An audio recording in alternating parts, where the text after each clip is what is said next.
নমস্কার, আপনাকে বইয়ের বাক্সর নতুন একটি উপস্থাপনায় স্বাগত। আজকে কথা বলবো শারদিয়া আনন্দবাজার পত্রিকা 1431-এ প্রকাশিত 5টি উপন্যাস নিয়ে। তো চলুন সময় নষ্ট না করে আজকের ভিডিও শুরু করা যাক।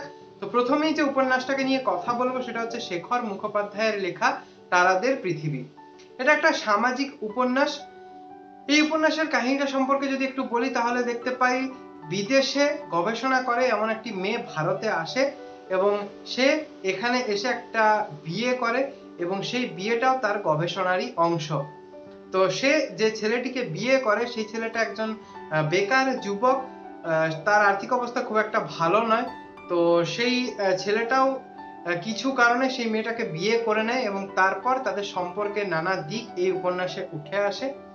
খুবই সুন্দর একটা উপন্যাস। যে বিষয়টা এই উপন্যাসে আমার সবচেয়ে ভালো লেগেছে সেটা হচ্ছে গদ্য লেখার ধরন। লেখকের গদ্য লেখার ধরন চমৎকার, ভীষণ সুন্দর লেগেছে উপন্যাসটা পড়ে আমার।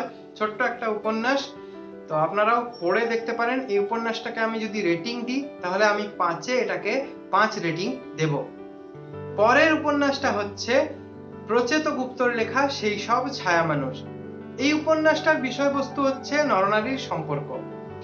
বেশ কিছু চরিত্র এই উপন্যাসে রয়েছে। উপন্যাসের চরিত্র চিত্রণ আমার খুব সুন্দর লেগেছে এবং প্রচেত গুপ্তর নানা লেখাই আমি এর আগে পড়েছি।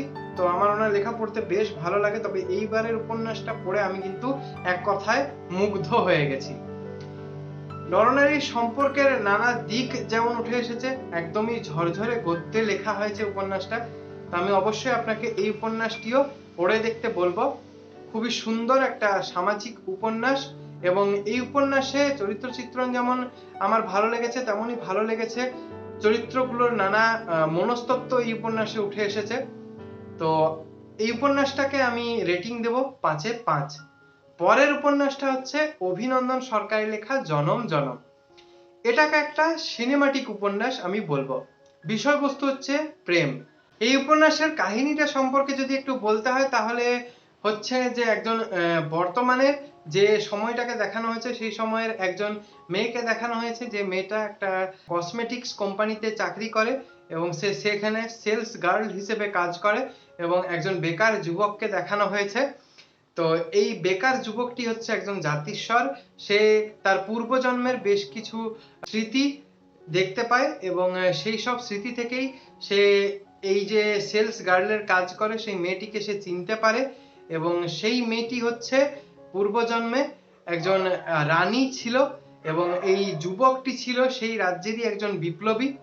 তো এই যে যুবকটা এবং এই মেয়েটার যে সম্পর্ক, অতীতকালে যে সম্পর্ক ছিল সেই সম্পর্কটাকেও যেমন দেখানো হয়েছে এবং সেখানে এসেছে সেই অতীতকালের ইতিহাসের নানা ঘটনার কথা এবং এই বর্তমানকালে সেই যুবকের সাথে সেই মেয়েটির যে সম্পর্কটা তৈরি হব হচ্ছে সেটাকে দেখানো হয়েছে। এবং অভিনন্দন সরকারের উপন্যাসে যে বিষয়টা আমার সবচেয়ে ভালো লাগে সেটা হচ্ছে মনস্তত্ত্ব। তো এই উপন্যাসেও সেই মনস্তত্ত্বের ব্যাপারটা রয়েছে। অভিনন্দন সরকারের উপন্যাস বরাবরই একটা ফিল গুড টাইপের হয়, এই উপন্যাসটাও তার ব্যতিক্রম নয়। পড়তে খুবই ভালো লেগেছে। এই উপন্যাসটাও আমি আপনাদেরকে একবার পড়ে দেখতে বলবো। এই উপন্যাসটার রেটিং আমি দেবো 5-এ 4। পরের উপন্যাস হচ্ছে ইমদাদুল হক মিলনের লেখা চর কাজলির মানুষ। এই উপন্যাসটা হঠাৎ করেই একটা নদীর বুকে জেগে ওঠা চরকে কেন্দ্র করে লেখা হয়েছে। সেই চর দখলের লড়াইকে কেন্দ্র করে লেখা হয়েছে।